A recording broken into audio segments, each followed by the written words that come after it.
Iran ইসরায়েলের বিবাদমান পরিস্থিতিতে আলোচনায় নতুন করে যোগ হয়েছে লেবাননের নাম।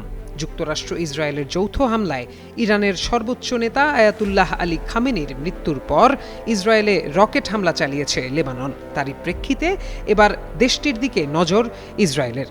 এরই মধ্যে লেবাননের অর্ধশতাধিক গ্রাম খালি করার নির্দেশ দিয়েছে তেল আবিব। সোমবার ব্রিটিশ গণমাধ্যম বিবিসির এক প্রতিবেদনে এই তথ্য নিশ্চিত করা হয়েছে। বিবিসির প্রতিবেদন অনুযায়ী লেবাননের অর্ধশতাধিক জনপদ ও শহরের বাসিন্দাদের সতর্ক বার্তা দিয়েছে ইসরায়েলি বাহিনী। নির্মাণে নাম্বার 1 শাহ সিমেন্ট।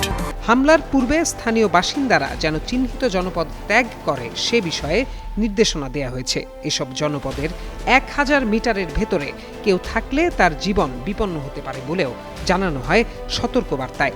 ইসরায়েলি বাহিনী আরও বলছে, যারা লেবাননের বিদ্রোহী গোষ্ঠীর ছায়ায় থাকবে কিংবা তাদের রসদ সরবরাহ করবে তাদেরও টার্গেট করবে ইসরায়েল।